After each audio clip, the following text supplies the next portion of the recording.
playback of a disc, turn the player power on, place the disc on the spindle. Use the play button to start.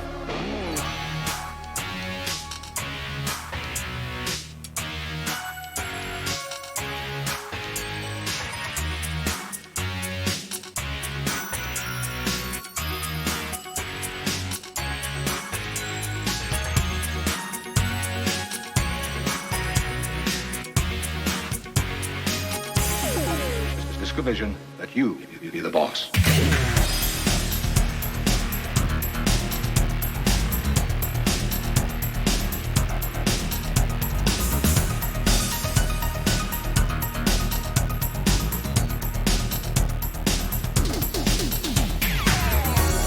Now I'd like to show you some of the valuable things your MCA Discovision system lets you do.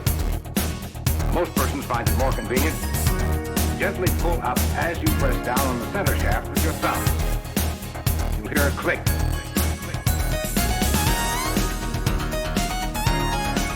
All right. How's everybody doing? I don't know what happened there. I went to switch over. My camera was showing green, and it was not happy with me.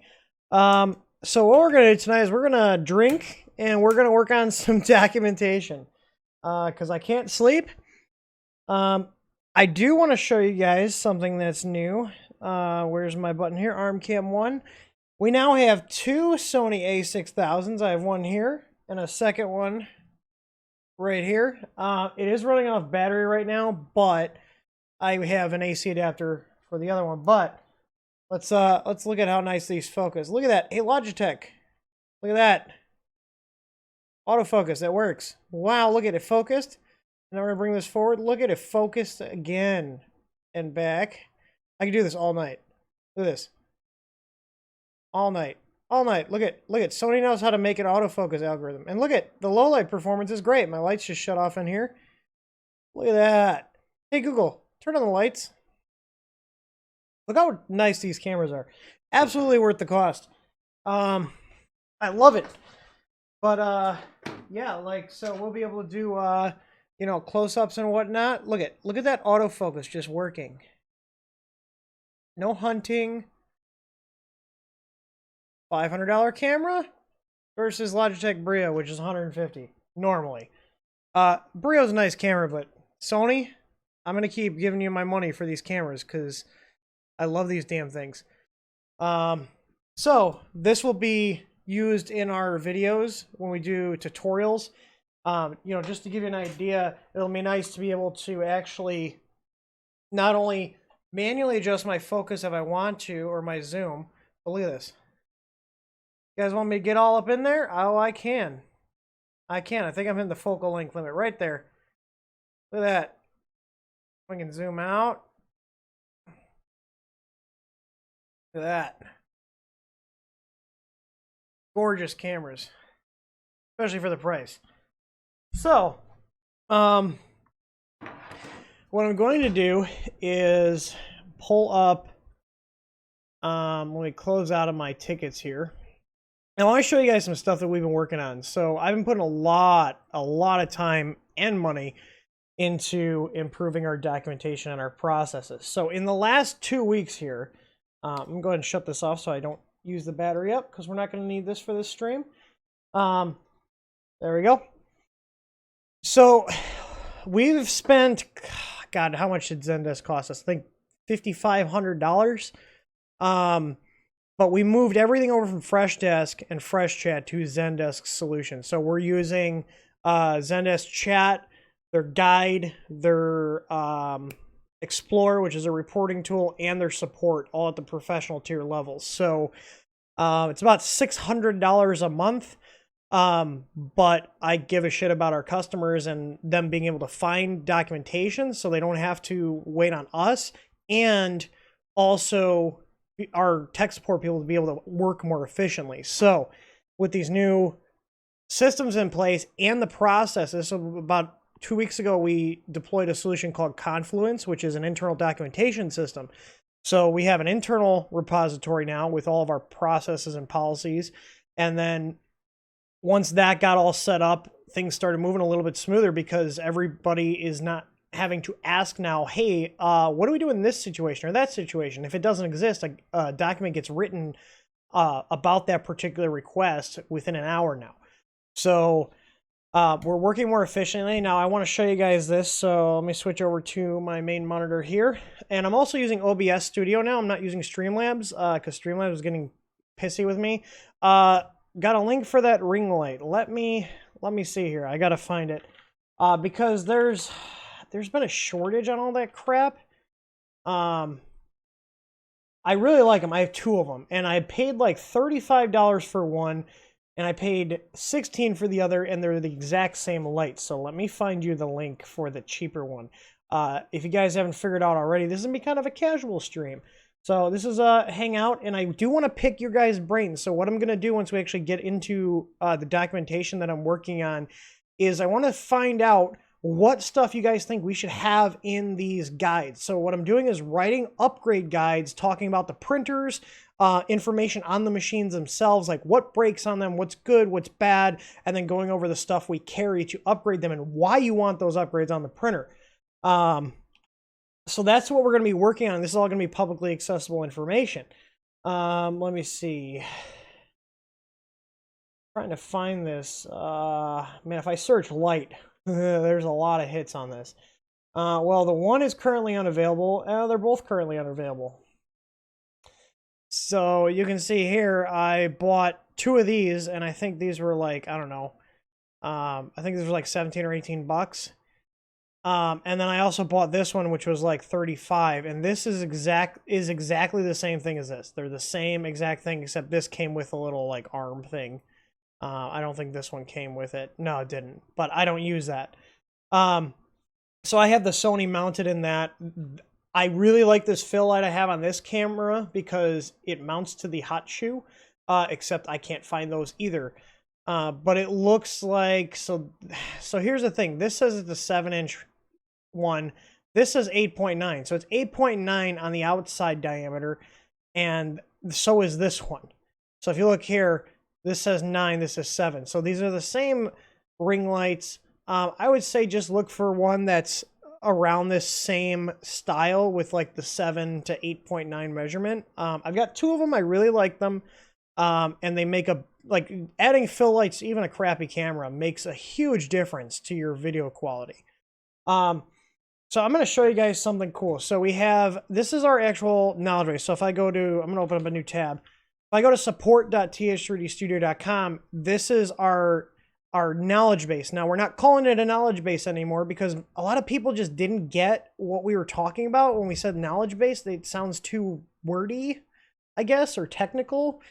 So we're now calling it the help center. So this is our help center. I've completely reorganized everything. Reorganized all the articles. Let me check... in here. Oh, Sean, what model is the Sony camera? A6000. And I picked this one up for 590 bucks, or not 500, 490 bucks on Amazon. Now, the one that's right here, this one, I paid $550 open box for it at Best Buy, and the normal price is about $650 for them. Now, the A6000 has been out for about 5 years. They're still making it after 5 years. Now, the thing that is attractive for me anyways, and a lot of other people that choose this particular model, is 1, clean HDMI output, okay? No overlays, no text, nothing, okay? 2, if you put an AC adapter battery in, so I have a thing that goes in the battery door that hooks up to a power pack down there, which allows me to run this with no battery in it and run it forever. It doesn't shut off. It doesn't overheat. It doesn't shut off. A lot of the other 4K ones out there will overheat on longer uses. I haven't had an issue with this one. I've accidentally left it on for days, and I fire up my OBS and it's still working. So that's the big draw. It's $500 or less. You can pick them up for $350, $400 used with the stock lens. And I like the kit lens. Like, I'm just using the stock lens that came with it on both of these. And you pair it up with an HDMI capture card. This one here is using the Elgato Cam Link, and I would have bought another Elgato Cam Link, even though they're about $130. But they're out of stock everywhere because of all the crap going on. So I have a little $90 one that's like an off-brand, but it seems to work fine. I don't see any difference in the picture quality. I'm probably going to buy another Camlink when they come back in stock, and just put these as backups. So, but basically, if you're going to use it for streaming, you're going to want the camera with the stock lens. Let me switch over here. The camera with the stock lens, a micro HDMI to HDMI cable for the capture card, some sort of light, supplementary light. Okay, the ring light's nice for this, and you can see here I actually have two little adapters on here to mount this. So this is the one that came with it, and then I got another adjustable one. So I kind of recessed the camera back so the cables don't hit the ring light itself. And this is on a Rode PSA arm. Okay, this other one's on a Manfrotto mount. So this is a Rode PSA arm, same thing I'm using for my microphone. Now these arms are about $100 a piece. I have 3 of them, so I've fucking spent $300 on camera or on arms for AV equipment, and I can tell you right now, these are worth the extra money. There's like $30 and $40 ones, but you can see, like, you know, I get a little bit of bounce on here, but I put it there, and it stays where I put it, and I don't have to worry about it. Now, when I had the Logitech on here, this arm was it would start floating up, but now I got the heavier camera on here. It actually works perfect. So I really like this setup. But yeah, so this is great. Same thing with this. This one is 6 years old. Okay, this is another Rode PSA. It makes little creaky noises when I move it.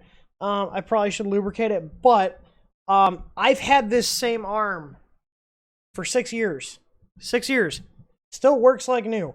That's why I bought another one. So this is on a Rode PSA 1. I put the Brio over here, so if I switch to cam arm 2, here's the Brio. So you can see here, it's got the fill light on it too. Almost looks like I know what I'm doing. Almost. So yeah, I did get some, well, since I got this view up, I'm going to show you guys. I did get some new equipment in. So you guys remember I had that little Hako station. See how this floats up? Do you see how this arm floated back up? Okay, it's because the Logitech's too light. I'm probably going to pick up like a 1 pound weight and put it on here. Or I think if I tighten these up. But it's not the arms bad, it's just this whole setup's not super heavy. And this is made to hold heavier setups than what I have on here. But I probably adjust. No, that's tight. A little loose. Huh. What was? Anyways, so I got my new Hako iron. I'm loving it. The only other thing I want to talk about is this right here. This is a fume extractor, okay? And this is a very budget-friendly extractor. As you can see, it kind of stays where you put it. I did find that if you, like, or if it's this way. So if you twist it this way, it stiffens up the hose here. Now, this is the hose that came with it. 2 feet, okay? 2 feet. They sell 4-foot one for $30. Now there's a little box underneath here that I can't show you because it's strapped down. That this goes into, and it's got a carbon filter in it and a blower fan. So this will allow me to like get over my workspace and put it exactly where I want it, and I just have this zip tied in the back, okay? Or you can just set it down right here. You know, work on your stuff, be soldering, and the fan is loud. I'm going to turn it on right now. Let me know if you guys can hear it. I'm going to turn it on. It is adjustable, but I have it set at like 60% airflow, and it works well. So right now, the fan's all spun up, and it's a nice ball bearing fan. It's actually a Sanyo Denki fan in here. I have a really high end like Hako fume extractor for the employees in the shop. But, you know, this does have a decent amount of suction on it.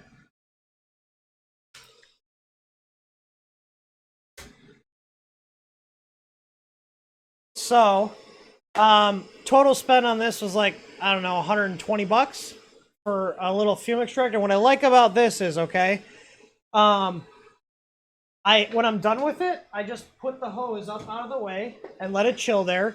And I don't have a giant fume extractor to move around. I can put this in my work area. If you guys ever saw me use my Hako one, it works.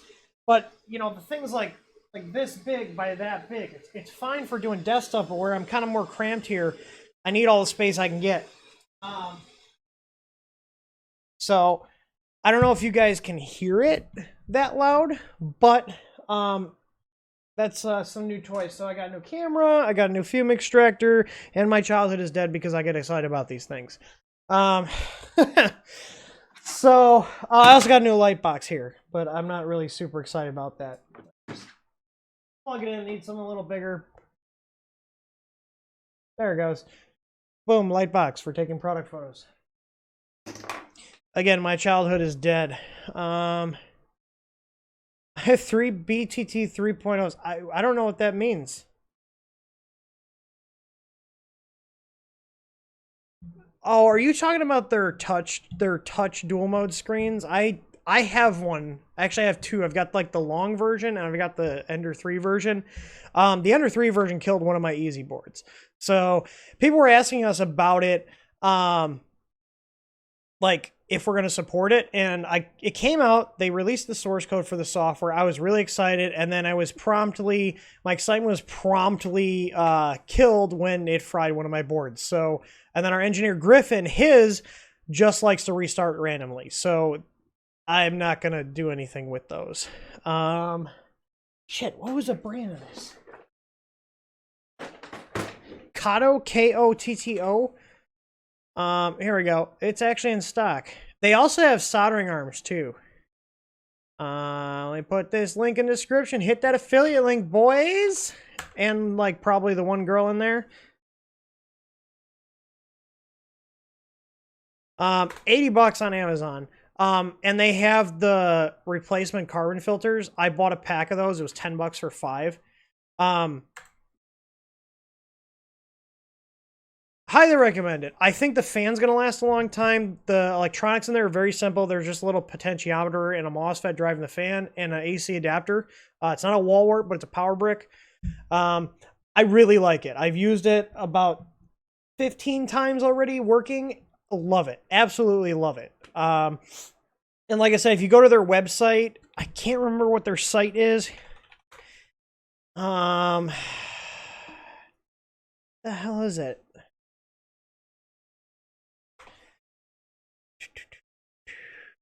Build Kotto. So they've got a little one that's like a little desk one, kind of like the Hako I had. That's $40. But honestly, I'm going to tell you right now, spend the extra 40 bucks and get the one with the hose. And they also sell this on their site. I don't have an affiliate link for their site, but whatever.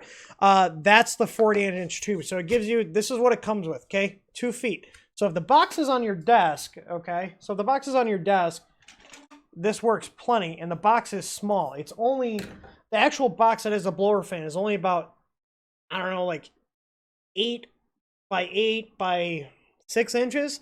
So it's small, but I got the 4-foot one because I want to put it down below. I didn't want anything up on my desk, and it worked out perfectly. So the alternative to this is like the Hako ones, which you're paying $600-700 for the base unit and another $200 for the hose. So we have one of those in the shop because I want maximum filtration, because this is just carbon. So it's going to pick up some of the fumes. It's not going to filter 100%. Now, there is enough room where you probably could take a HEPA filter and put it in there and make it work even better. But I'm fine with the carbon filter. I don't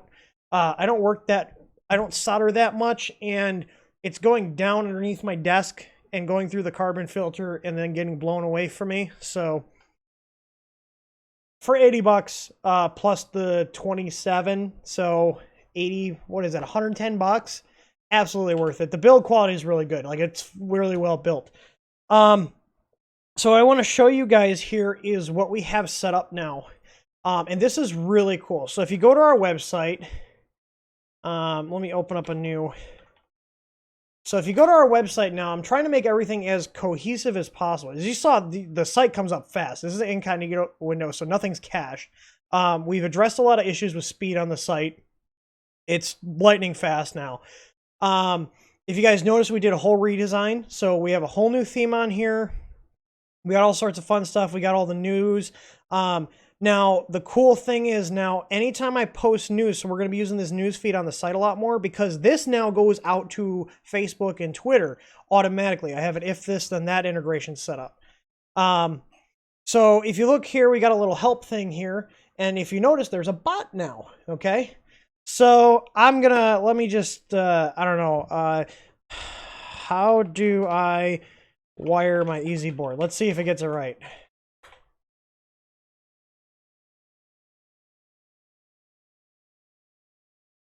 Let's see.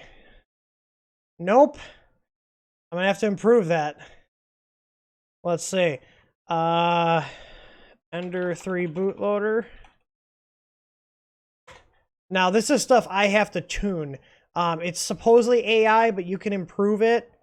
There we go. It got some things right. I gotta have it when it does the bootloader. Hit the first bootloader page, and I don't know if I gotta improve my keywords on here. But the point is, it's going to try to give you recommendations. Where is my order? Let's see.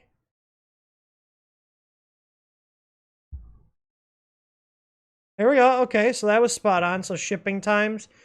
Okay. Shipping FAQ. Okay, so that's relevant stuff. No, I need help. So now it should... here we go. Oh, I should have done that on the other one. I should have clicked. Damn it. I'm going to have to play with this and fine tune it. It's related but didn't answer my question. Let's see. I need the guide for the easy board. Let's train this bot. We literally just set this up. Oh, hey, look at that. Bam. Easy board firmware guide installation. Okay. Did this answer? So I'm going to tell this yes. So now the cool thing is, okay, if I hit this, it's going to open in a new tab. Do you see this here? Does this article answer your recent question? Yes, it does. Now, if you see this, it is all aware of all this stuff. Now, if I put in a ticket, okay, so if I hit get in touch, I'm going to leave a message. Now, if any of our guys are online, there'd be a live chat. So we're not getting rid of live chat. It's just no one's on right now. So I'm going to put in here. Let's see. I bought the let's see. Let's think of a question. Easy AVL kit, and I don't know how to install the firmware. Can you please send me information on that? Thanks. So this should send me a ticket then. So this just made a ticket in our system. Now you can still open a ticket through here. So if you notice on the top now, we've got different menus. So we've got home, okay? We've got the store, and you can see it loads really fast. We've got news, the help center, okay? And then the forum.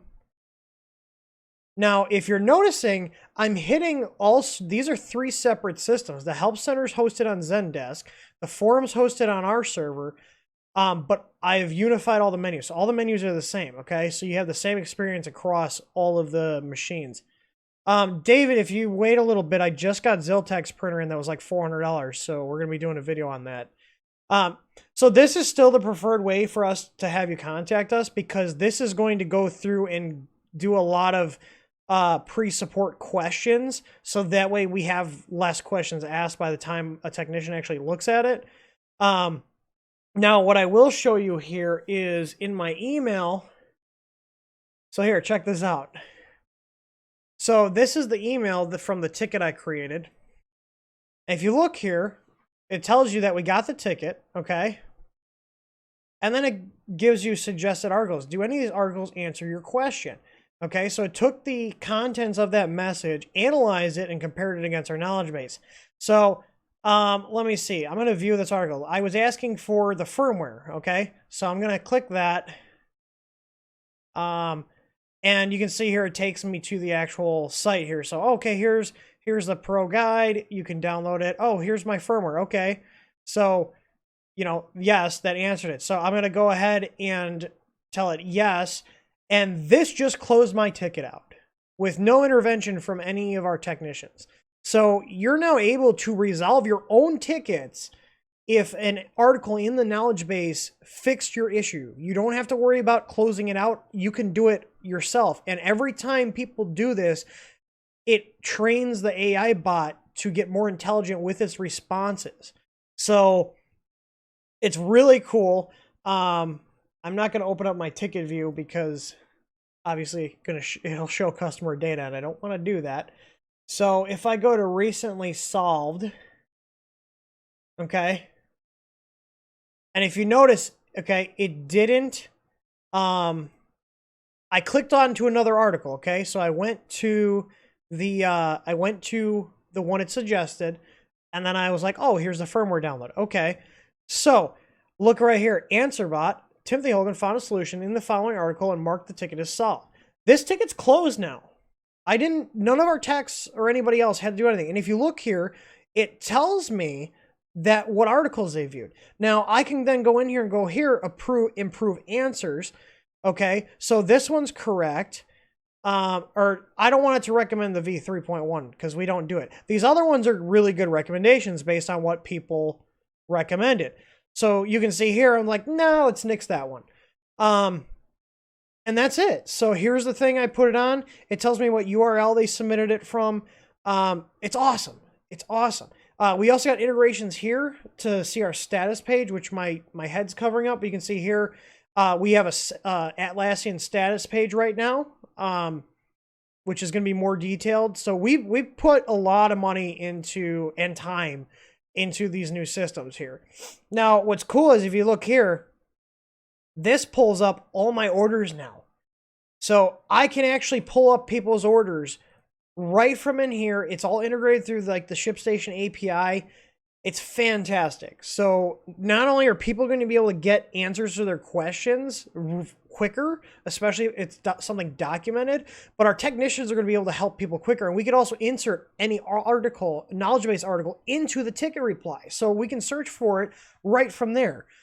We couldn't do any of this stuff with Freshdesk.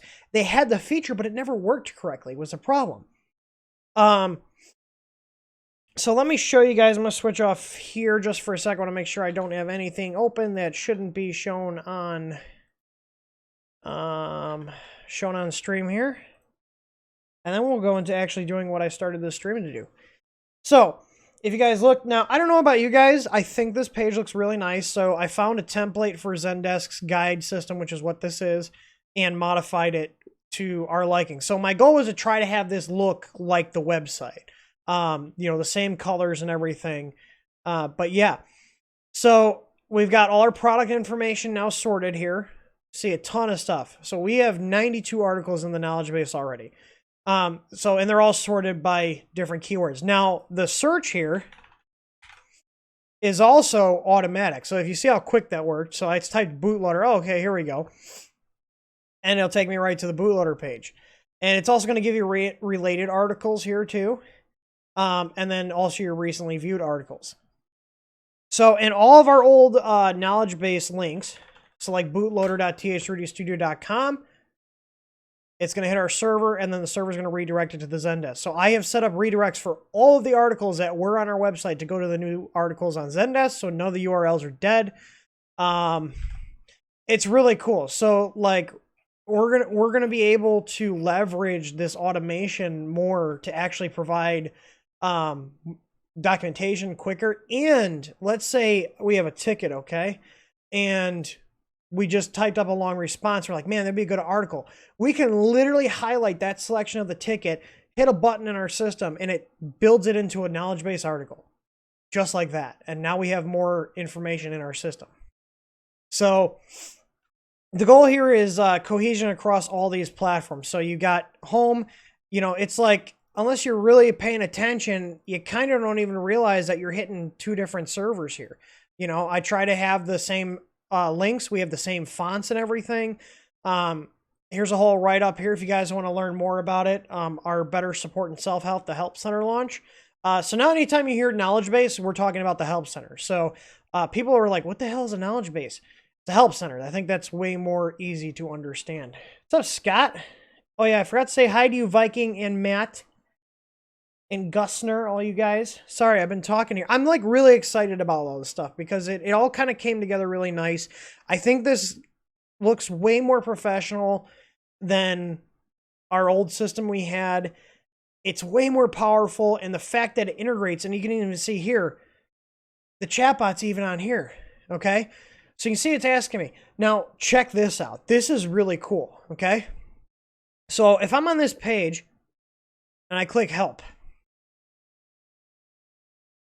it will usually, I don't know if it'll do it on this page. Hang on, let me go to the actual website here.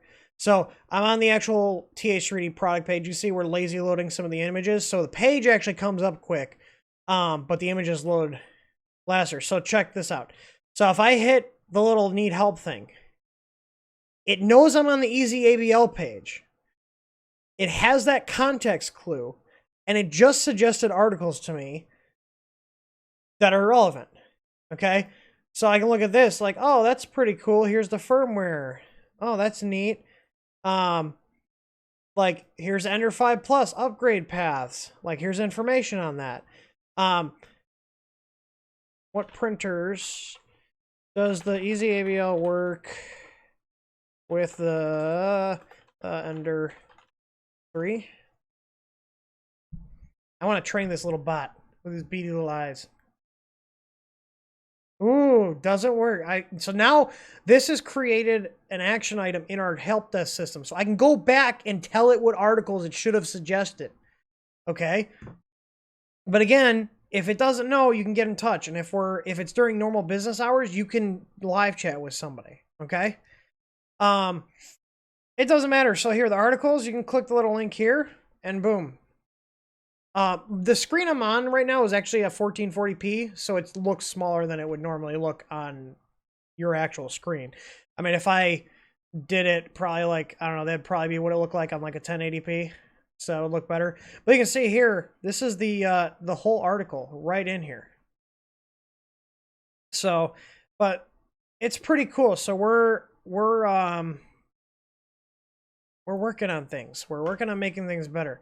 Your Sidewinder LCD kit shows in stock, but it on my shows it's in stock on my wish list, but when I hit add to my cart, it doesn't show it. Let's see. Sort by latest. Ooh, something is no, it's unavailable.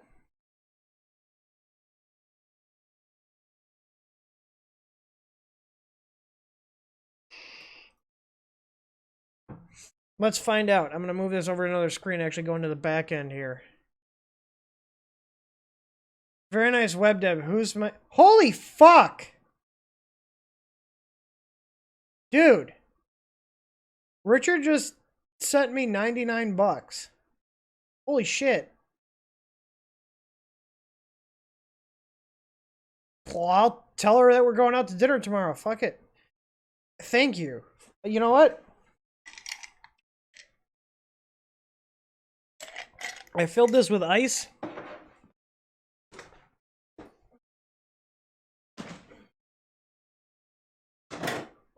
Let's get the fun stuff out. Damn. Hang on. Holy shit, you shouldn't have done that. I appreciate it, but holy crap, I'm speechless right now. I think that's, yeah, it's gonna be a good stream tonight. Ask me questions, like whatever you guys want. Ask me fucking questions. This is a hangout. This is very casual. I wanted to show you guys what kind of stuff I want to work on. Hang on. Sidewinder X1. Why is this out of stock? Hang on. Sidewinder X1. I'm in my inventory system. All right, here. Let's do this, okay? This is what I'm gonna be drinking tonight because this sounded delicious when I was at CVS. Let's see. Whew. Smells like peach.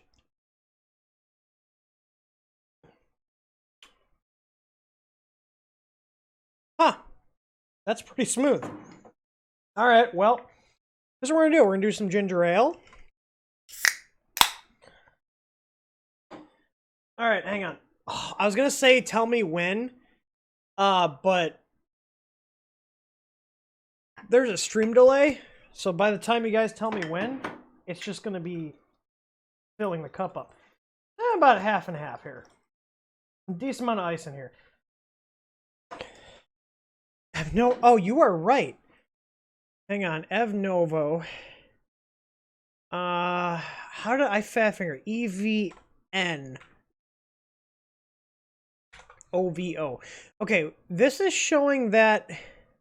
Oh, you know what? Yeah, sold individually. Shipping.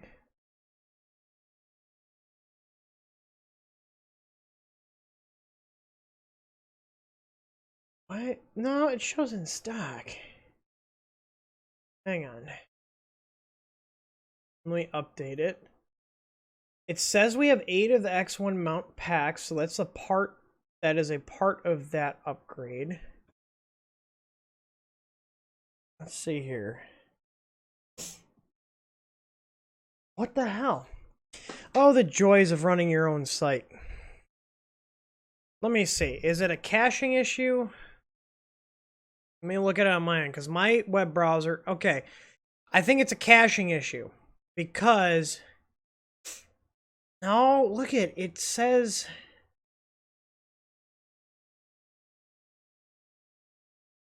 Wait, I think I know what happened. I feel stupid right now. Hang on. So here's the thing. I have products that they're listed as private. And I thought what that would do...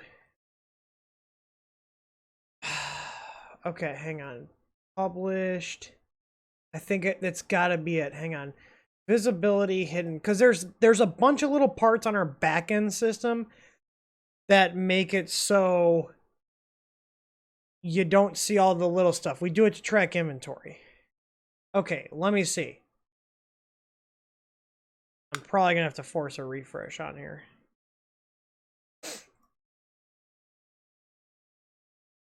Sidewinder Easy LCD upgrade kit.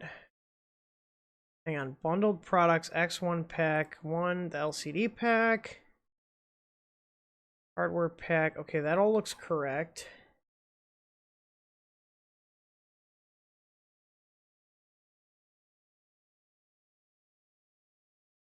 Okay, you should be good now. Okay, so I just loaded up and damn, that means we weren't selling other stuff too. Fuck.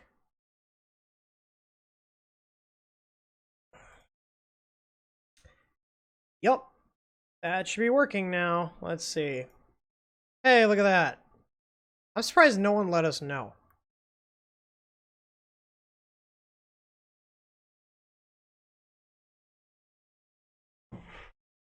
I appreciate you guys letting me know. What 300mm plus? Enter 5 plus. Plan on replacing the PSU if you don't get a Meanwhile in it and the extruder, but that's about it. Other than the BL Touch, if you really have issues with it. Mine was meh. It worked. Let's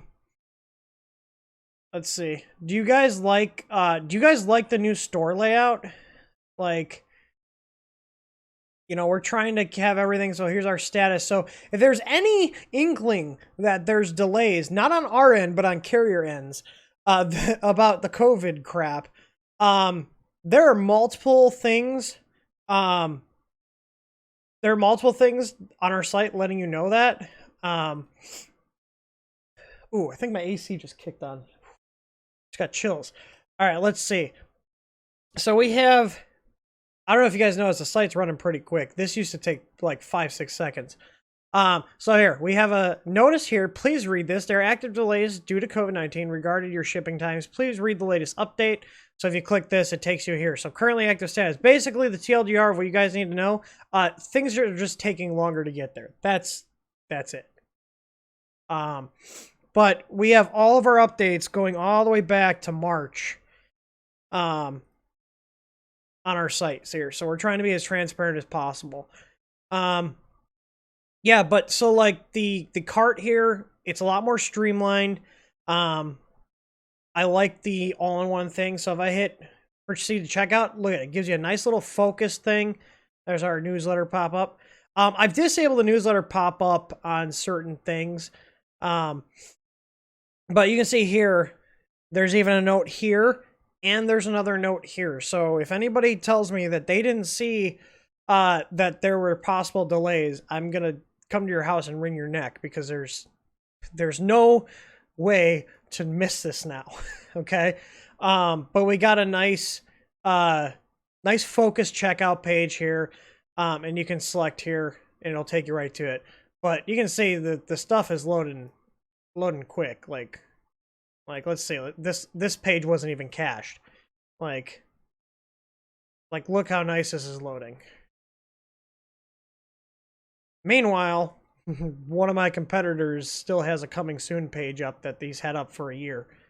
You know, we got all this stuff going. This is why we're one of the best in the industries at this stuff. We put a lot of time and effort into improving our customers' experience. Like, if we didn't give a shit, I wouldn't be spending $600 a month on a customer support solution. I can tell you that right now. I disable the pop-up page on the checkout page too. I think what I'm going to do is disable the pop-up overall and have a subscribe to newsletter at the top. Because in order, on the checkout here, if you notice, there's a subscribe to newsletter. If I filter the plugin out, it will not give me this option here to have people subscribe to the newsletter. So I do agree, it's annoying. It's on my list. It's literally on my to-do list. Because I want to just have like a little thing at the top that says join our newsletter. I don't want to have it popping up. I'm trying to do less annoying things. Now, one thing I did bring back, and I did a less annoying version. It should pop up here soon. You can see here, like this server set is fast. So we're using Cloudflare. So we have full caching on the site, and using their CDN. So let me explain the pop-up. Oh my god, that's good.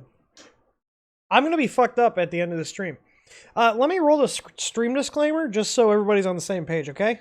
Hey there, I just wanted to give a little disclaimer here before we start the stream. Our streams are meant to be more fun and casual. During our live streams, there might be light swearing, and we also allow other members of the community to come in on some of the streams. In addition to that, occasionally, myself or my guests on the streams may have an alcoholic beverage, so if you're sensitive to that kind of stuff, I'd recommend that you don't watch the live stream. If you're looking for our more serious content, like our installation guides, our how-to videos, all that content does not contain this type of language or content in it. We do the live streams to give us and you guys a chance to interact with us and vice versa, and also hang out and talk with other people in the community. So, with that out of the way, you guys get comfy, and I'll be live here shortly.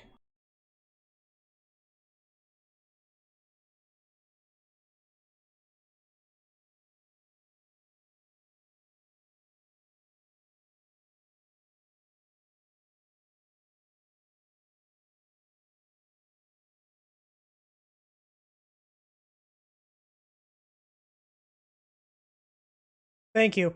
So on our end, everything is operating normally.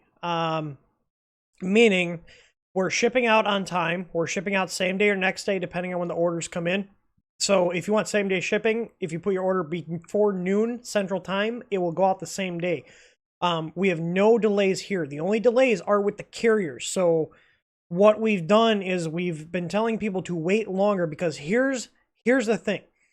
Especially with international orders, we didn't know how long things were going to take to get there. So obviously everything's screwed up right now with all the crap going on with the human malware situation. But orders are getting to people. The only problem is, in some cases with international stuff, depending on where you're at in the world, it can take 30 to 60 days. I'm going to tell you that right now. We have that in the COVID-19 thing, letting people know it's going to take at least 30 days. And this is worst case scenario. So, but the problem we're having right now is people are being a bunch of Karens and being like, well, I'm going to open a chargeback in dispute. If you want to open a chargeback in dispute, that's fine, but you're going to get blocked from the store, because we're not dealing with people like that. So if you don't want to get cut off from everything we have here, our store, our support, our warranty, I'll block your IP from our website so you don't see anything. So that's how we're handling. So basically, people that are not being people that are being impatient, if they because they open up a dispute, because they're somehow oblivious to all this stuff going on right now. If you open a dispute, you're going to get blocked, and then we'll sort everything out through the credit card company. And I'm going to tell you right now, we're going to draw it out as long as possible because the order is going to get there before the dispute runs out. So you might as well just be patient and let it happen. Now, if someone gets their order and they've already been cut off because they were a dick, then they can either keep the stuff and not have any support or warranty, or they can send it back at their own expense and we'll give them a full refund once we get the order back. But that's how we're handling it, because I'm not going to have my team all stressed out because people are being Karens about everything over something we have no control over that we've clearly communicated multiple places on our site, and we're just not dealing with it anymore. So just be patient, especially if you're international. If you're ordering stuff, we're shipping out fast, and literally it's going to take a little while to get there because of everything happening right now. I couldn't get it faster to you if I literally tried to deliver it myself. Anyways, so things are operating normal here. I'm very happy with how all the site stuff came out. So like, I'm the one that handles all the website crap. So all of the themes, the server itself, all that stuff. So we're working on everything. Everything's coming up quicker. We got new fans in stock now, if you guys didn't notice. We rolled out our V2s. We have actual TH3D fans now, and they are dual ball bearing fans. They're really nice. I actually had them omit what's called the auto restart function, which on some of the other brands we carried before we went to our own brand, the auto restart function would screw with the PWM, aka the fan speed control, so you'd have to do like that fan fix option. These work perfectly with no special options now, and these are really good fans. So we've got these now in 12 and 24 volt. They're our own brand of fans now, which is pretty cool. So, but anyways, we've got a lot of stuff in stock. You can see there's some things that are out of stock, little odds and ends here, and we do have stuff. Oh, so here's what I want to show you. See this here? Okay, so we got this little pop-up thing here that can show you what people have purchased. So now it's taking information from orders and anonymizing it and showing you what people are buying. And the reason this is nice, some people get annoyed by it, but I can tell you right now, people use this all the time. Like, oh, that's kind of cool. I didn't know you guys carried that. So we started putting stuff like that on the site about a year ago because people told us they had no idea what we carried. They're like, I didn't know you carried this or that. So this is a way for us to be able to show you guys. Now, if you notice on that pop-up, there's a disable button. So if you don't want to see it, you hit disable. It stores a cookie on your browser, and until you clear your cookies, it'll be like, okay, this person told us to fuck off with the little pop-ups. That's just one of the things. So you have the option now. The previous one, you couldn't disable it. So I bought a paid version of the plugin now. It's actually completely different when it all runs local on our server. And it's got a disable option, so it's pretty cool. What shipping should you choose? To be honest, they're all going to get delayed. We have had priority express packages, okay? So the highest end one, you would think those would be prioritized. They're not. We had a priority express package that took 35 days to get to Germany, okay? If I were you, I would say if it's a $10 difference, spring for the extra for priority. But don't waste your money on Priority Express. If you're in the U.S., First Class seems to be doing fine. Priority Mail seems to be doing fine. And like I said, it seems to be. And what I mean by that is based on what we're seeing with our orders going out and the time they're taking to get there, this is the information. So where we came out with the 60 days for international orders is we're seeing delivery times anywhere from 3 weeks to 60 days. So what is that? I don't know. What is 60 divided by 7? So 8.5 weeks. And I can't do anything about it. All we can do is inform everybody and let them know. We have here on our COVID-19 status, like here, expect the international shipments will take at least 30 days to arrive. Now we can open a claim on international 40 business days. However, we're going to want to have you wait at least 60, because the thing is, if we open a claim and they pay it out, and they will, and you get the order, you have to pay back the insurance company or pay us back. And if we've given your money back and you got the product and you don't pay us back, I'm going to call you out. We had a guy that tried to stiff us for $270 whose order showed up a week after his claim got paid out, and we refunded him. And then he got it and didn't want to pay us back.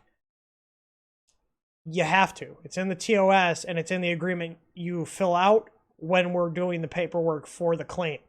So, but like, here's the thing. If it hasn't shown up in 60 days, we're opening cases for you. We're opening claims. We're opening package searches, and we're going to get you your money back or get the product reshipped. What people don't realize, and it boggles my mind. So let's say you're 35 days and your order hasn't shown up. Okay. Well, we wait a couple days, and then you're in Michigan. Select whatever you want. Then I'd probably go with USPS over UPS, to be completely honest. They're all running. Just get something. I mean, first class will get it to you pretty quick. But anyway, so let's say hypothetical order. 35 days they contact us. Well, I don't have my order. Can you just wait a little bit? Okay.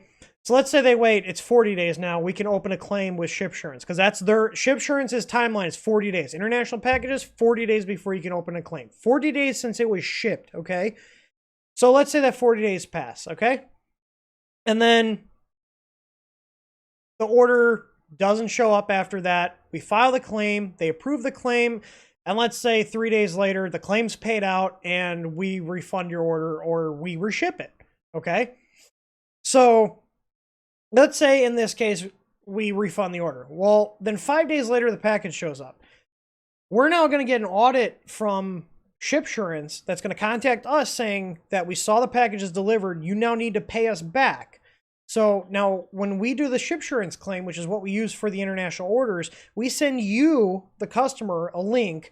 You fill out an affidavit stating all the information is correct and you agree to their terms. What those terms are that if the package gets delivered after a certain amount of time, after the claim is paid out, you have to reimburse either the shipper or ShipSurance directly.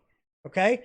So meaning, if we get that email and we pay it out, you then have to reimburse us. Now, if you don't reimburse us, then I'm going to go off on you publicly, especially if it's a high value order. I'm going to tell you that right now. So, but by waiting the 60 days, because we're seeing packages right at that 58-day mark, okay, is the longest one we've seen. 58 days the package shows up. So we said 50, or we said 60. That's the hard cut we're saying because that's what we're using based on the data. So the 40 days from ShipSurance and the actual transit time we're seeing on packages. So that's where we came up with a number. It's not a number we pulled out of our ass. It's actual numbers based on actual shipments and how fast they're getting there. So in order to try to not have to do this song and dance of filing insurance, getting it paid out, refunding, well, oh, now you got the order. Now we got to get the money back. We just wait. So the problem is we have people that are trying to, they don't want to wait, so they open up disputes. Well, guess what? PayPal has already told us, and the credit card company, the processing company Stripe has already told us that if a claim is going to be auto-closed because it's still waiting, we just contact them and they extend it by 20 days. So if people open a claim, they want to be like that, or a dispute, I should say, not a shipping claim, but a payback dispute, a chargeback, a PayPal dispute. We're going to draw it out as long as possible to allow time for that order to show up. And then because you've now caused us a bunch of extra time because we have to now go through and file all the paperwork and deal with PayPal and Stripe or whatever, we're now cutting you off from all of our support and services and ability to purchase from the shop because I'm not going to do business with or have my guys deal with people that are malicious like that when we've clearly set these expectations. So, and like I said, if their order does show up and they're like, well, I don't want to do it without the support. Well, then fine. You can pay to ship it back to us. And when we get it back, we'll give you a refund. Or you can just be patient. It's that simple. So I don't think it's unreasonable. I could be not telling you guys anything about what our policies are and keeping it all behind closed doors. But that's not how I do business here. I'm giving you guys all the timelines, all the information we have. As soon as we get updates on anything, on stock, on shipping statuses, on delays, we let everybody know within a couple of hours. Richard K, I'm in the UK. What shipping do you suggest? Just get first class if it can ship first class. Priority and Priority Express are not getting there much faster, if at all. Because here's the thing. You guys may not realize this, but USPS used a lot of, what's the word I'm looking for? I'm going to blame this. I'm definitely running a little slower now.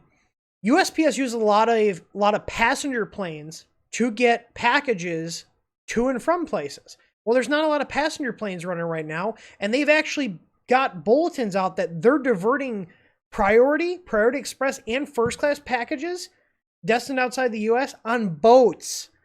Those take weeks to get there. So what my theory is, and this is just my theory based on the information I have and observations with what we're seeing with the packages, okay? My theory is that they let them back up a little bit. They try to get them out on planes, but if they don't, after they hit a certain threshold, it looks like they're throwing them on boats. They send them on boats, so the package looks like it's not doing anything for a couple of weeks because it's on a freaking boat. Well, then it gets there and it starts moving again. So, who is calling me? Oh, my wife. She doesn't realize I'm streaming. Hi, I'm live streaming right now. Can I assist you? Huh? What did you say?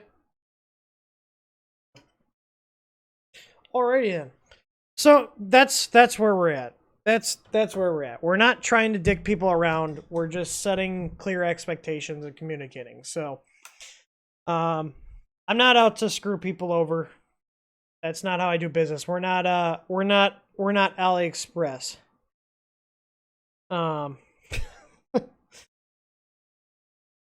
You know, the reality is you should never have to open up a dispute with us. Like the majority of people before all this stuff happened with the shipping delays, the people that opened up disputes were people that damaged their stuff and were like, we can give you a discount, but no, we're not replacing it because you were the cause of the product failure, not the product itself. So anyways, let's see. Tell her put a ticket. Oh, no, she's tired. I asked her, I was like, do you care if I'm up late? She's like, nope. So I was like, I'm going to do a stream. All right. So here's what I want to work on with you guys. And let me go over this. So this is kind of my vision here, okay? So I started writing this. I was like, you know what? I'm going to get the hive mind involved with this. So I'm going to change this. So this will be a public article.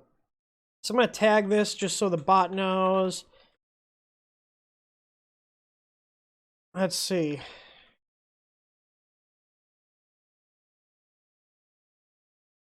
Bed leveling. I don't know. What are some keywords? Meanwhile, power supply.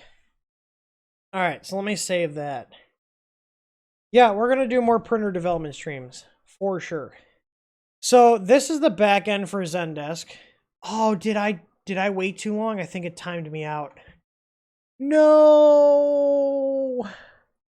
Yeah, I waited too long. Damn it! Well, I'll learn not to do that again. Alright, well, I don't think, yeah. It's gone.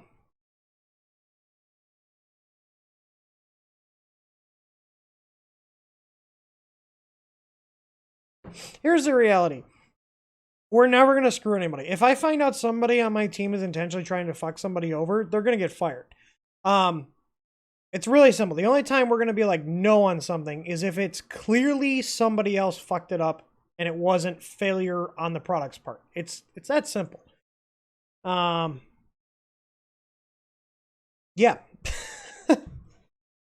I got the tough extrude and tough element hot and built together today. Attached to the carriage. There should be Ender 5 mounts for that. They might even be linked on the product page. So, imagine you're a new printer user, okay? I gotta grab another image here. Yeah, the Pets Fang. Pets Fang's one of them. So I'm just gonna grab a stock photo here.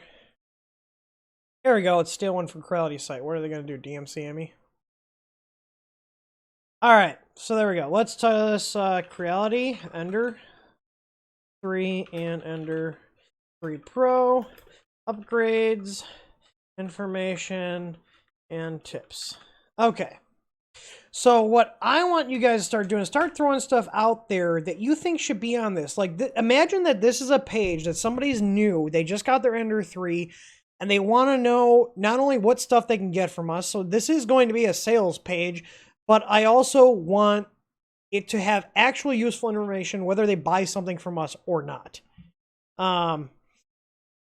No cable chain. So I'm going to do a little write-up here, okay? Let's make this look nice. So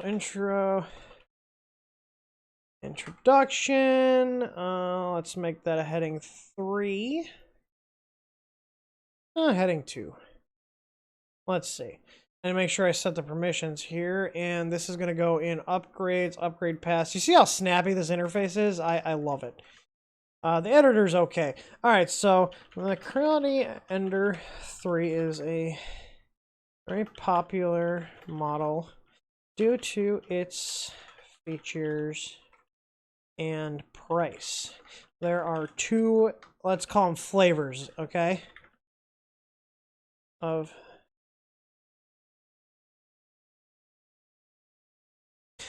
God. This printer doesn't really need the Z-coupler upgrade unless yours is screwed up.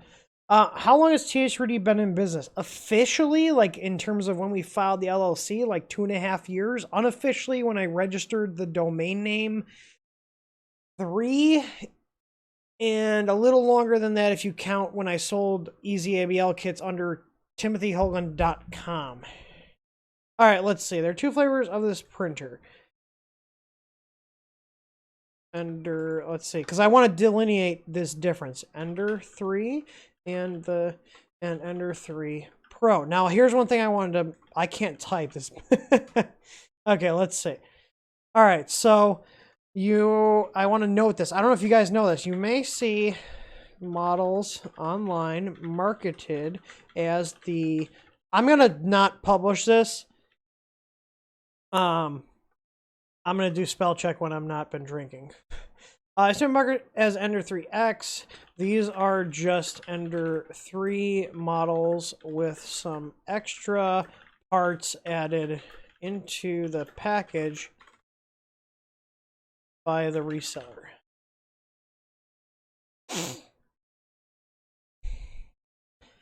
So what I want to go over is let's see here. So like this particular machine, difference. The Ender 3 and Ender 3 Pro. Okay, so we know that the Ender 3, let's see. So I'm just going to write notes here. So like, we know the Y extrusion,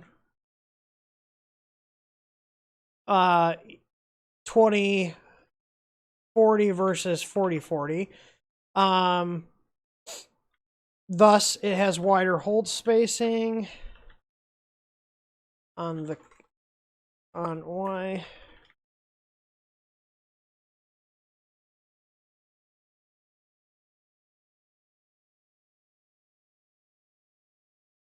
So, not really. Doesn't make a difference, but I want to mention it, okay? Who is a reseller that sells creation machines that brands them as their own? I think that's SaneSmart, but I think they market it as Ender 3. Also, if anybody wants to do write-ups and send them to us for us to add to our documentation, if it's something we use, I would gladly pay you guys for your time to help us increase our documentation. I want to just throw that out there now, because I'm going to be posting about this. So if you guys have time and you want to do some write-ups, they don't have to look pretty as long as the content's good. It would be really appreciated. And I can pay you guys with store credit or you know, PayPal or whatever. I want to start building out our documentation a lot. I want to do more of these pages like I'm building out right now, where if someone has a machine, they can go to this page and not only get stuff to buy stuff from us, but general information. I don't want it to be 100% focused on buy our shit, buy all the TH3D shit. No, I want it to be an actual useful article covering all the information on the printer, and then also have, you know, things to sell people stuff that we carry as a like side note. Like, not the focus, if that makes sense.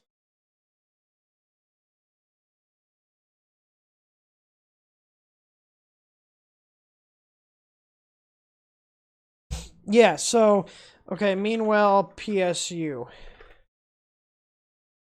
So now we got these talking points. So Ender 3 and Ender 3 Pro are very similar. Oh, doesn't the Ender 3 Pro come with their, like, crappy mag base?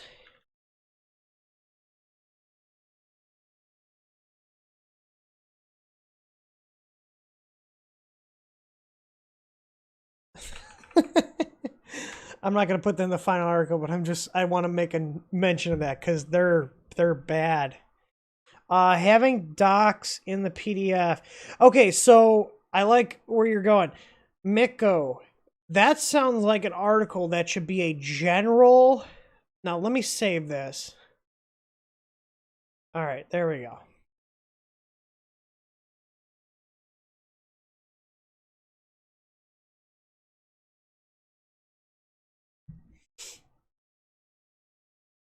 All right, so let's do, what should we title this? I want this to be a general page that you could send to somebody who just got a printer that covers what things in general they should look at. So what key points do we want to hit? Let's see. Let's if you guys think of something better, we'll change it. But I'm going to title this Things You Should Know and Do When Getting a New 3D Printer. How's that? And this is going to reside in guides. Okay, so I do also, if you guys just want to write articles and put them on here just for shits and giggles, we do have a community guide section too. So I have these categories set up under our guides. I'm going to say this would probably go under DIY.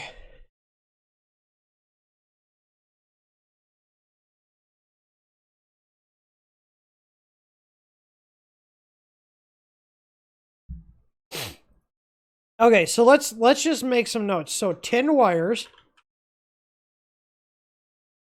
thermal runaway. Like, is it enabled? Who knows? Here's how to test. Plastic extruders, I'm gonna mention. PTFE not seated all the way in hot end. Poor quality PTFE fittings. Loose causes issues with printing. So I just want to get some key points here down, and then I'm going to expand on these. Yes, mechanical checks.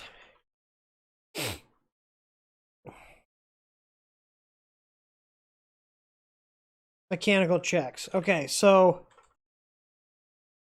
okay, so eccentric nuts. Belt tension.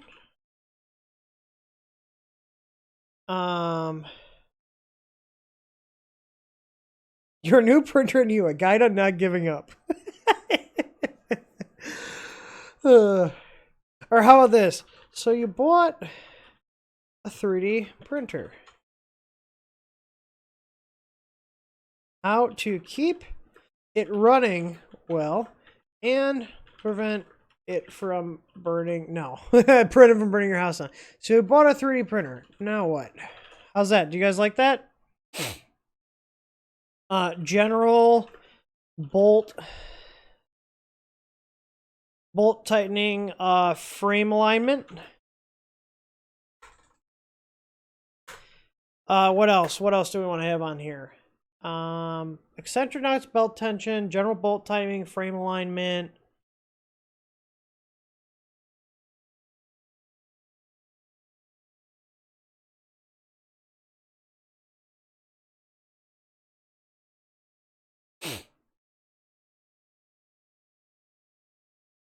bed leveling. And we can go over manual and automatic. Now, this article is going to be more general, so I'm going to cover the BL Touch, begrudgingly, and our Easy ABL. So we'll go over, like, what the difference is, how to manually level your bed. So, like, this is going to give me a bunch of jumping off points to expand on. Ooh, what should you do with all these spare parts? That brings me to spare parts you should have on hand. Parts you should have on hand, okay? Now, me personally, thermistors, heater cartridges, nozzles, PTFE fittings, PTFE tubing. What else? What other spare parts that are inexpensive that are good to have on hand? What else? Oh, good one, Dominic. Belting? Yeah. Belts, okay. PTFE cutter? I'm going to put that as an optional.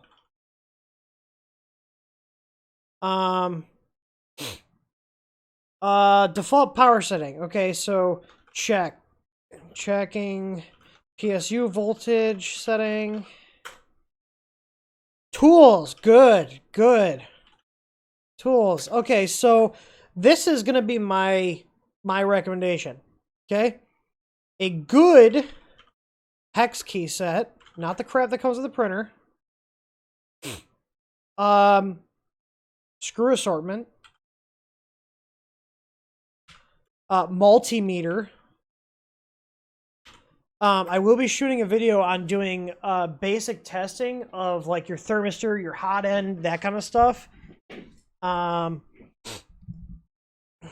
T-nuts are good to have. T-nuts, calipers. Come on, keep them coming. This is gonna be a good article. Like, think about all the stuff that, like, just having a multimeter. Most people don't have a multimeter. You can get them for less than $20 now for a decent one. For decent being able to use it for a 3D printer, okay? So I don't think I'm going to bore you guys with writing all the articles out. Let's get key points down and throw shit in the chat. I want to see. Let's see. A square.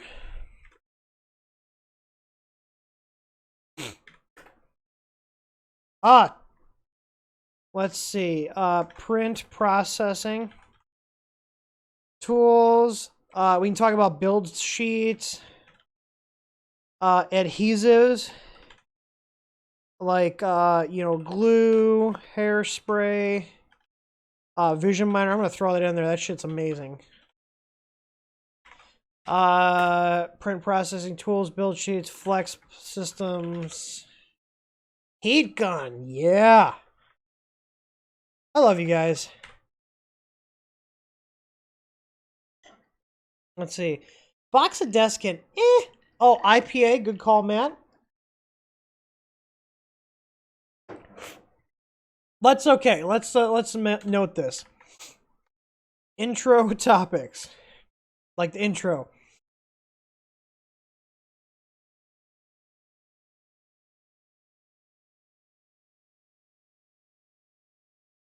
Google Foo. Hang on. Someone's hang on. Blah blah blah blah blah. IPA. I'm not gonna do paper towels. That's kind of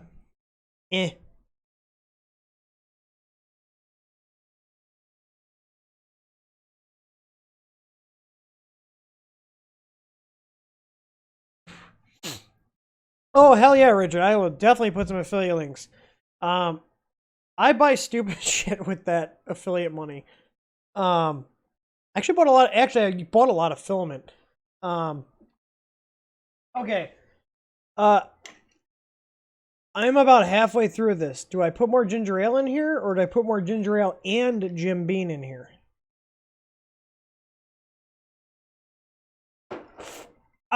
Scott, I'm not going to cover ABS or ASA. Newbies should not be messing with ABS or ASA. That's going to be more of a intermediate thing. Hang on. Yellow. I will at 4 o'clock. Okay. I'm writing up articles right now with the help of the community.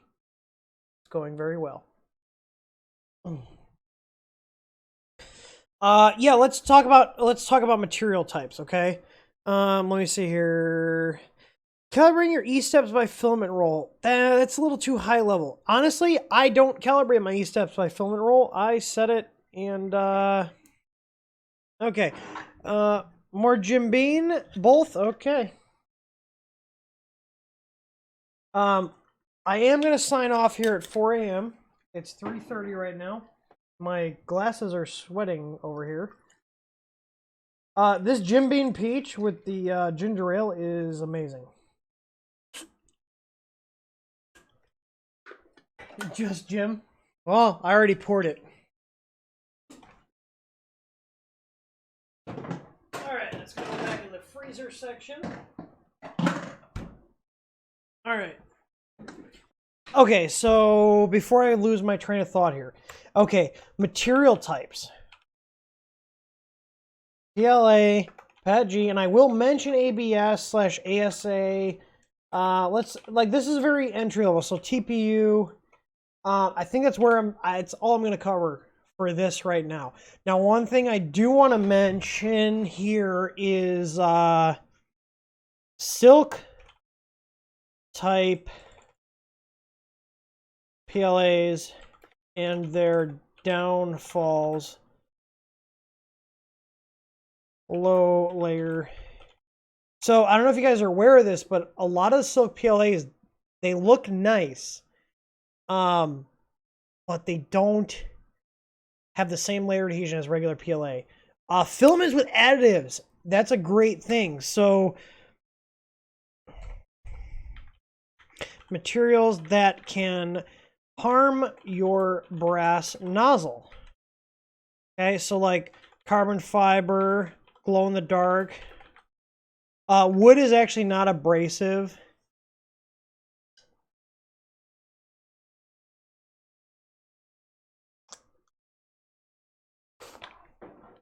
But wood can jam your nozzle, especially cheap ones. That can jam your...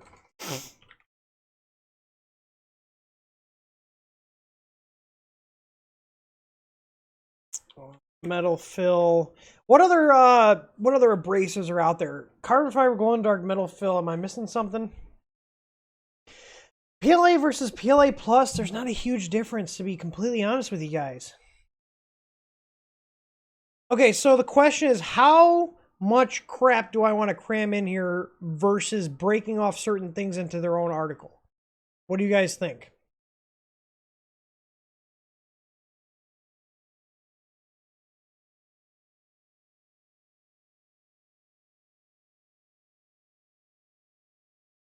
So, like I said, I just let's see. Mention tools typically come with a printer. Oh, what's up, Lou? Tools, okay. Scrapers. Yeah, I feel like materials are going to be their own article, but I'm going to put it in here. I'll break it off. Okay. I'll put a note here into own article and link on this page. How's that? You guys like that? So this is kind of a brainstorming session. Wire brush, ultra flip with the, and we need to mention what you need to be careful about when using it, but wire brushes are a very good tool. You just got to make sure not to short your hot end out. Bite-sized chunks, okay. So what I'll do is, maybe I'll make this as like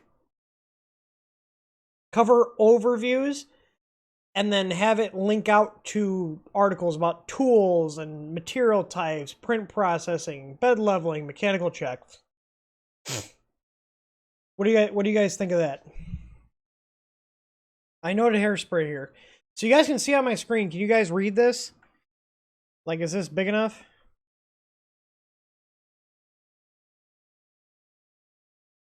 I got build services here, right here. Build sheets. Well, I guess, would that be considered print processing? Or would that be like, oh, let's put in its own thing. So let's see. Print adhesion. Oh god, I'll mention it because it does work. But I haven't used that shit in years.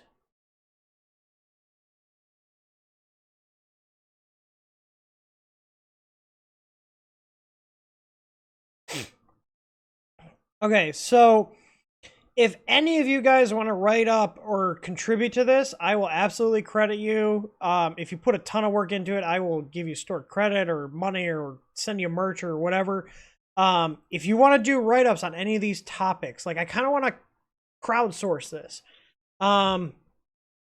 You can email it to streams@th3dstudio.com. So if you guys feel enlightened and inspired to write anything on any of these topics, send them in. If I use them, I'll reach out to you. Scott, that's a whole stream. Don't buy fucking Kickstarter printers. So this is why I did this. You guys have like we've all been printing with the stuff. We got new people, we got advanced people, we got a lot of people that watch our streams. I want to know what you guys like. Think about your buddies buying a printer for the first time, and you want one link to send him that he can read through that has all the ins and outs of what he should know getting into the printer. I have that. Make sure you tell people have patience. I have here intro topics: patience, willingness to learn, and Google Foo. Software. Okay. Slicers, G-code senders, Octoprint, that's software. I had something else. Fusion 360. Yeah, this is definitely going to be multi-article. So this page in our knowledge base is going to be like a landing page. It'll have like an intro and then links out to other sections. We got a really good start here. This is a lot for me. Like, this will probably take me like 3 or 4 hours to sit down and write up. I'm going to put pictures. I'm going to take pictures and annotate them. Like I said, if you guys want to help. Oh, awesome. STL sites. Where to get STL files. Obviously, fucking Thingiverse. STL Finder. What's that other one? Fuck, they do all the foldable crap. Post them out. Come on, start throwing them in here. Throwing them in. Start posting where you guys get STL files from. Yegi, there's one. Okay. My Mini Factory. Grab a CAD. Pulse.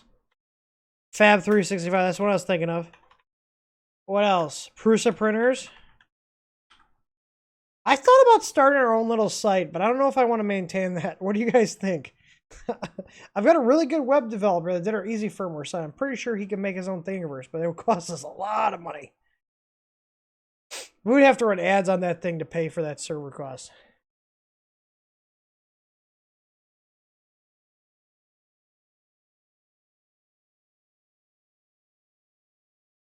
Okay, firmware. Marlin 1, Marlin 2. Let's just mention some old ones like Sailfish. Smoothieware. You guys all know me. Marlin's the way to go. Clipper.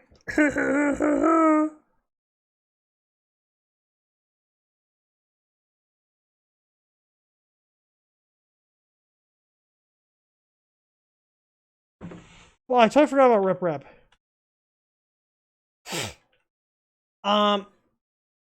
Ooh, okay. I'm serious. If you guys want to do a write-up on something, or just ping me to see if I'd be interested in that article, if you guys want to make content for our site that'll help us, and it doesn't have to be sales stuff. It doesn't have to be salesy stuff for it to be on our knowledge base. Like, I want the knowledge base to obviously not what's the word I'm looking for? I'm going to blame the Jim Beam because I'm feeling really good right now.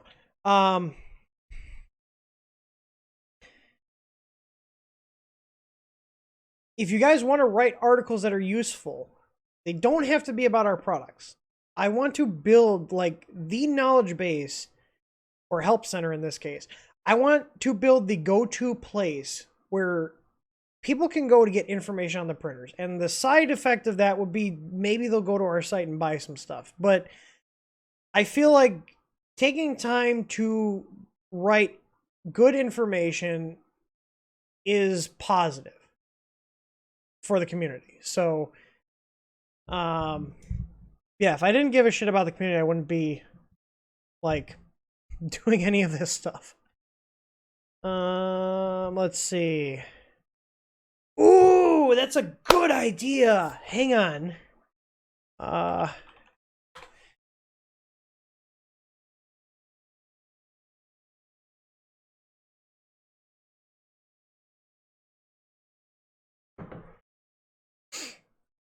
just gonna put everything in DIY guides for now. These are just jumping off points. They're gonna be fine-tuned. So upgrades to do and not to do. So stuff that people do that doesn't make any fucking sense. Like one of the things you guys know, fans, Noctua, and why you have to be careful. Useless. Whatever. I'm just gonna type upgrades that people print that don't actually help.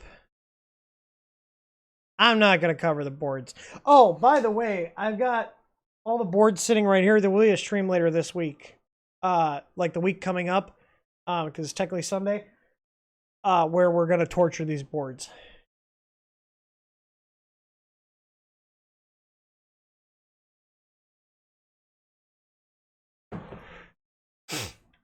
Let's go. Let's get some multi-window action going here.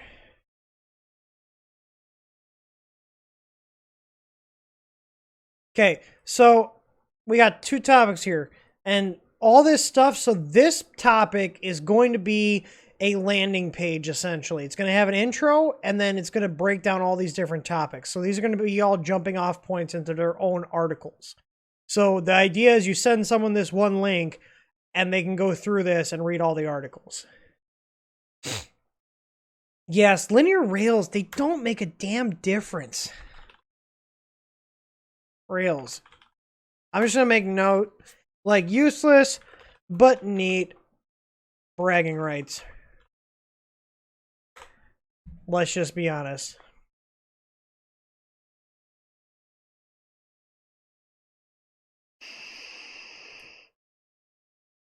Stabber dampeners, they're fucking don't do it. Cause issues, backlash, loose axes. Oh, that's why we don't carry stepper dampeners. They're fucking they're pain in the ass. We are still accepting applications if anybody wants to work for us, in person, and I'd like to have the tech person in person, but I will do remote. Me who just did linear rail upgrade, Pepe face. They don't make a damn difference. I have no printers I've done linear rail upgrades for.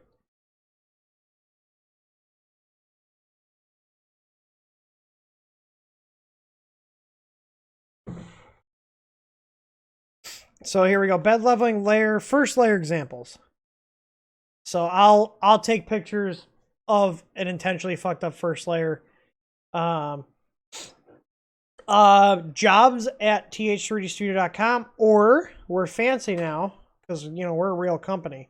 It's so weird to me that we're like an actual fucking company now. Like, we have processes, we have a lot of overhead now. It is fucking weird. But being a real company, at the very top, we have jobs. You can get a job. So here, these are our current open positions. We have on-site. This is only on-site. This is someone that's going to be working in the shop. Entry-level position. Entry-level. We're talking like $9 an hour. Minimum wage here is $7.25. We don't ever do minimum wage. Come to Indiana. If you're in an expensive state, Indiana is stupid cheap to live in. I'm just letting you know. Oh, lead screws. Higher pitch. Well, yeah. I think that's the right term. Higher pitch. Basically, the more steps per millimeter. I see people doing this thinking they're going to improve their prints. You're not. So here we go. We got shop technician. I have been drinking, so I'm going to slur my words. I'm feeling really good right now. So here we go. Interested, apply here. Name, email. I didn't get too fancy with it, so just copy the name of the position and paste it in here so we know. Why do you want to work for us? Upload your resume. You can browse, and then your name and everything. So you can apply here or jobs@th3dstudio.com.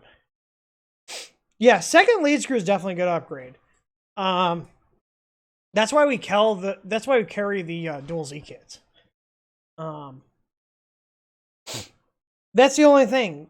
Like, the Ender 5 is the only printer that could benefit from going to the next step up because the bed falls down. Now, here's the thing. We have two Ender 5s with the original, like, 400 step per millimeter lead screw. We don't have issues with it dropping. I'm not saying... I know people do, but we don't have an issue with it. So, like I said, I want to kind of open our knowledge base up to people because the more information we have in the knowledge base, the better it is for us as a company. So I want to compensate people that take the time to write articles. So if you want to write an article and you want it on our site, then send it in. If you want to get paid, I'm willing to work out something with you. I have no idea what it would be, to be honest. It'd be on a case-by-case basis, but I want to just put it out there that I'm looking for more content. I want to go really hard at documentation and improving things. I got 7 more minutes before I wrap up the stream. Let me just go back through here. I gotta finish this up.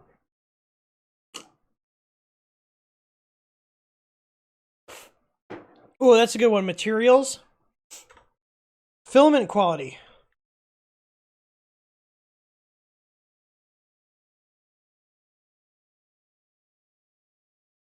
Diameter consistency.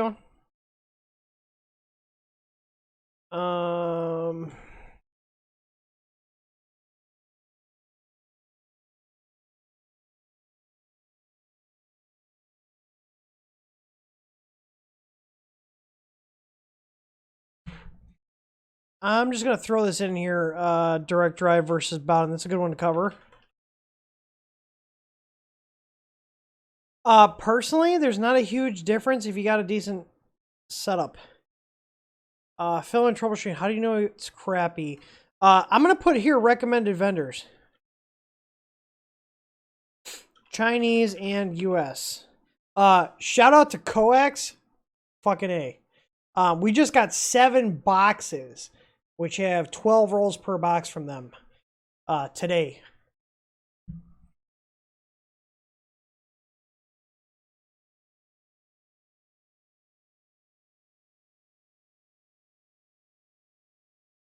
So let me move this off here because this is our internal thing. There's obviously stuff we don't like that's only internal.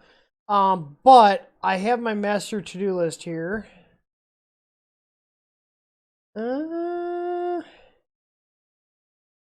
I do want some video ideas here.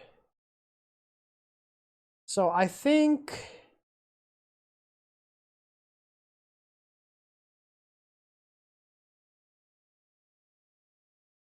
yeah, that could be on its own. Filament troubleshooting. How do you know it's crappy? I'll briefly cover that. Yeah, things are going okay, man. They're not perfect, but they're going. They're going okay. I really like that you guys are very engaging right now.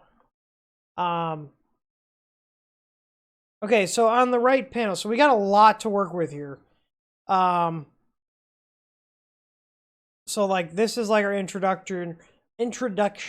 What other useless upgrades do people do? I'm gonna say cable chains. They cause more problems than they're worth. Maintenance. How did I forget about that? Maintenance checks. Belt tension. Wheel tension. Eccentrics. PTFE fittings.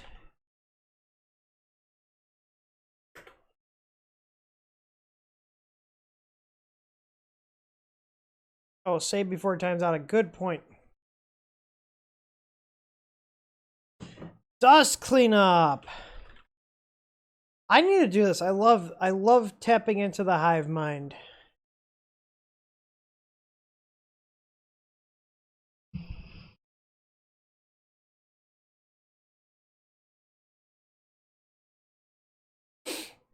All right. Bolt tightening. Yeah, Loctite. It's good. It's worth mentioning. Cuz I haven't done a ton of stuff on there. In terms of building machines, most of our machines, if not all of them, don't have any Loctite, but it's something you do that's inexpensive that yeah, it's good. It's not going to hurt anything.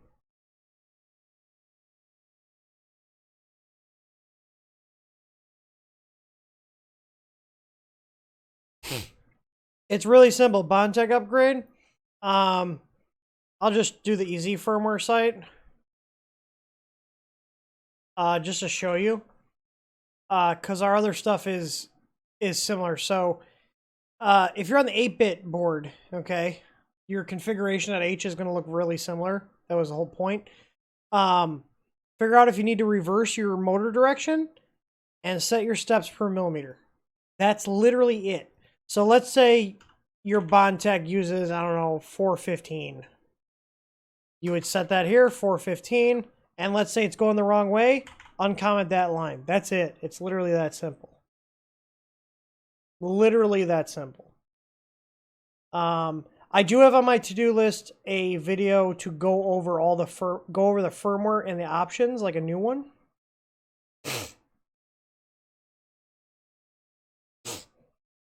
Yeah, it's stupid simple. So even our 8-bit firmware looks like this. So like House of Bugs, because I have all our GitHub stuff is on my personal one, which ended up becoming the company one.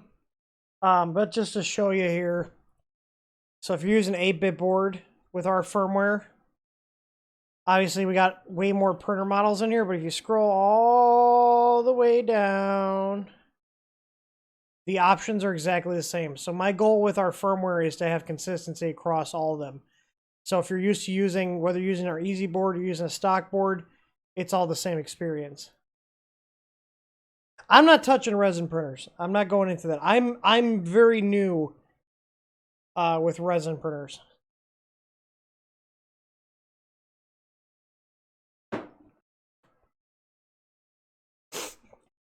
That's worth mentioning. Build size. I mean, my opinion is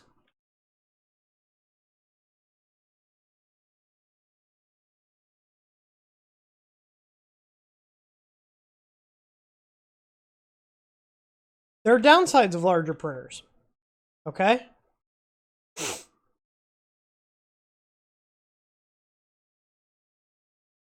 My configuring for Vanilla Marlin is great. I'm glad to know. I felt like, obviously I know the firmware, so it's easy for me to write it up.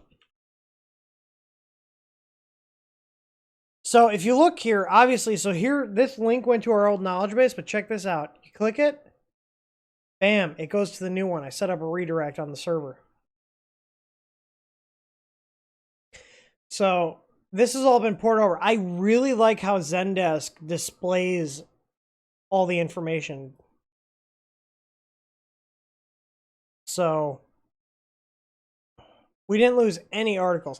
And you like this here? Was this article helpful? Yes or no? You can tell us. Does this not answer your question? You can contact us. Look, there's a link right there to send us a ticket. I feel bad for our competitors because they're gonna have a really hard time trying to one up us with all the shit we have in place. Okay, it's already 4:01, so okay, this is looking pretty good, okay? You guys got 5 minutes to give me more things to add to this article of upgrades to do and what not to do. Mostly we have what not to do. Come on.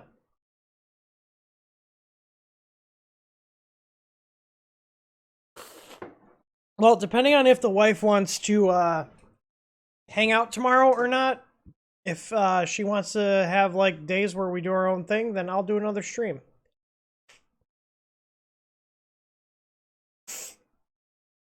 Meanwhile, PSU, that's a good one. PSU versus Chinesium.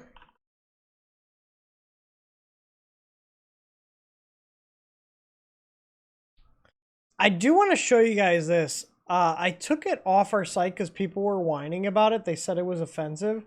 But let me know. Should we put this back for our t-shirts? I need to see if I have this. I thought I still had the design file. Hang on.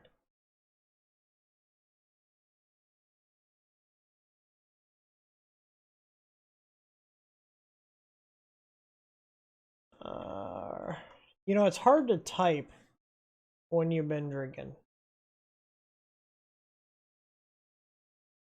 There you go. That's not it. Shirt designs. Product files. Where the hell did I put our shirts? Oh, hang on. Shirts. Oh, I don't have it. You know what? It might still be in my printful. Damn it, Richard. Seriously, stop sending me money. Stop sending me money. I appreciate it. I will take the wife out for dinner tomorrow. 100%.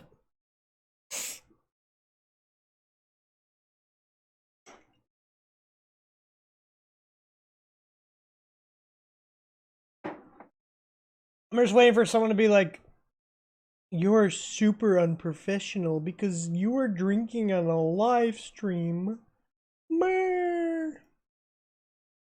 I like to have some fun, guys. I'm a fucking human. And honestly, I like hanging out with everybody. Oh, I still have it. Hang on. It's on our actual, what's the word I'm looking for? It's on our Printful site, which is who does our fulfillment. So this is a shirt that I had, and I pulled it because people were complaining, but I'm really tempted to put it back in our shop. What do you guys think?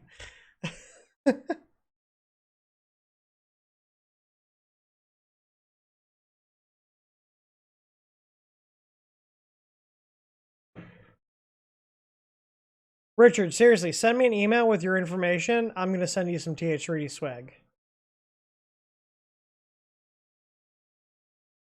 You're super rich, unprofessional because you're drinking on a live stream. I love you too, D. I love you too. I'm going to fuck your name up. Yul Dorico. I really appreciate the emails you've sent me. A sticker? I think I can do stickers through there. But I thought it was funny. I also have... do I still have the file for this?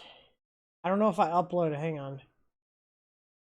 I might not, but I had a picture of a fire extinguisher with the ANET logo on it. Alright, it's 4:05. Do you guys have anything else to add? I'm going to add my own stuff when I'm sober. But do you guys have anything else to add?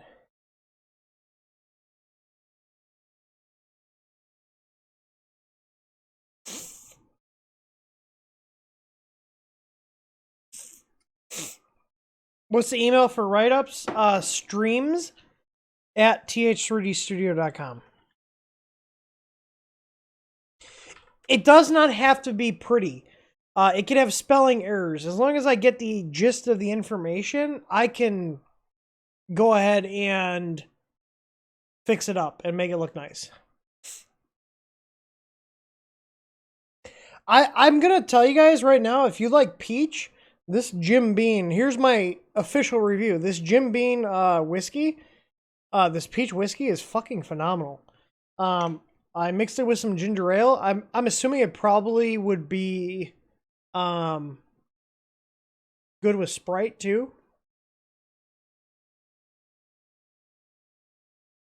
There we go. I'm gonna sleep like a baby tonight.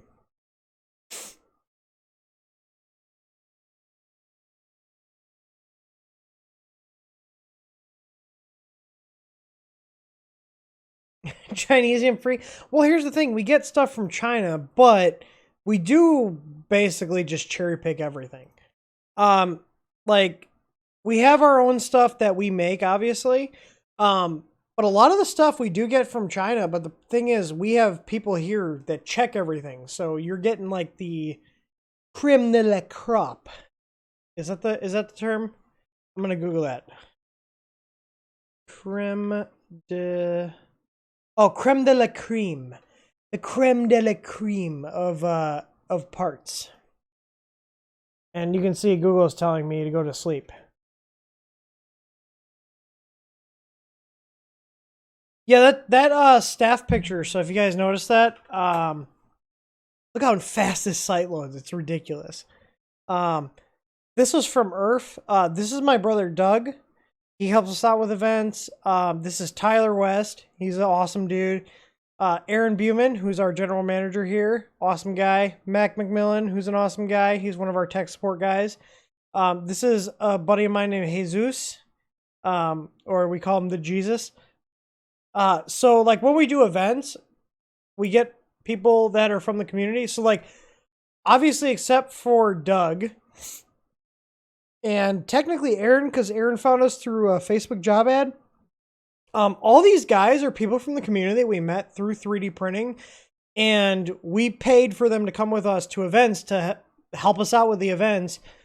So they get to go to the 3D printing events like ERF or MRF, and help us rep our brand. So, oh, that's a good idea. Hang on. Okay, so I'm going to save this. Let me add another article. What section would this be in? I'm just going to keep putting it. I might create another subsection here. So Zendesk has categories and then sections under the categories. Let's see, 3D printer terms.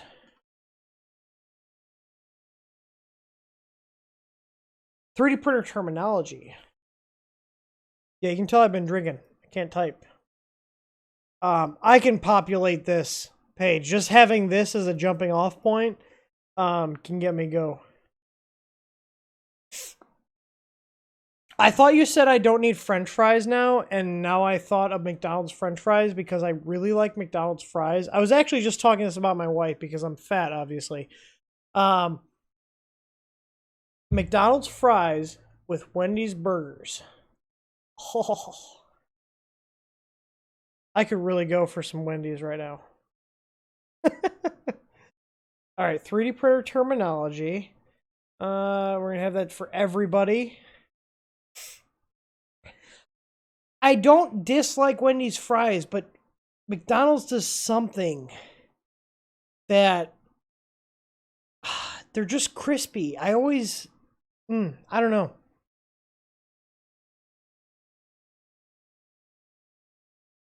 I will tell you right now, if the wife doesn't want to hang out tomorrow, I'm doing a stream tomorrow, and I hope you guys can make it. Everything adds cancer. All right. I really appreciate everything. Holy shit. Permanently patriotic. That's amazing. I just finished my Easy board install and Easy ABL on my Enter 5 Plex. When I did an M48, I got a 0.00045. Holy shit. That is amazing. Someone followed the installation guide. Jesus, that's better than some of my machines. I think my Ender 5 Plus pulls like 0.001 something. More than usable, obviously. The Ender 5 Plus is a decent machine. One thing I want to show you guys here, check this out. So practical print time. Okay, that's my, so this is the Logitech Brio to give you guys an idea. It's a decent camera, okay? It's not the $500 Sony a6000, but it's a good camera, okay? The autofocus just sucks. So what I want to show you guys here, other than the pile of trash here, move that out of the way. Okay, now the pile of trash is out of the way. Do you guys see this? This is a shelf that I printed on my Ender 5 Plus. Okay, you hear that? I did a filament change here, as you can tell. I used this inside this cube organizer. This whole organizer was like $20, okay? I don't know if you guys noticed, but I'll spend money on important things, like my soldering iron. This is a budget item, which I'm replacing. So this works okay for basic shit, but I have a newer one on the way that's actually better. So anyways, I spend my money where it matters, like on my test equipment and stuff. And even this stuff is some budget stuff. This is not that high end of stuff. And like, to give you an idea, all of this equipment is like $2,000, okay? And that sounds like a lot of money, but it's really not, okay? Because you think this is like 400, this is like 500, this was like 150. I think this was like 180 for the bench supply. I think this was like 250. Okay, I kind of buy personally where we price our products, where it's not super expensive, but it's not super cheap. Okay, but I took this cheap cube organizer, I printed this, and I have an isolation power supply behind this scope, and I printed this. I made this in Fusion 360 in like, I don't know, 15 minutes, and then printed this on my Ender 5 Plus, and now I get more usable space. So I've got all this space here to put extra stuff over my scope here. So to give you guys an idea, this is a function and waveform generator, okay, for testing different frequencies. So this can actually output different frequencies into circuits. And then this is a Siglent 5.5-digit multimeter, stupid accurate network connectivity. If you're looking for a bench scope, DS10450Z, okay, solid 4-channel scope. And there's a little hack you can do to unlock 100 megahertz bandwidth. By default, I think it's 50. Yeah, it's 50. And then this is a load tester. This is a Chinese one. Works great, though. It's up to 400 watts. This is a 10 amp, 30 volt power supply for bench supply. And if you look, I've got different switches here. So this is like a 1U rack mount audio video switch. So I have my soldering iron, the fume extractor. I'm going to switch this back over. So you see my soldering iron there. My reflow station. My bench supply. My bench meter.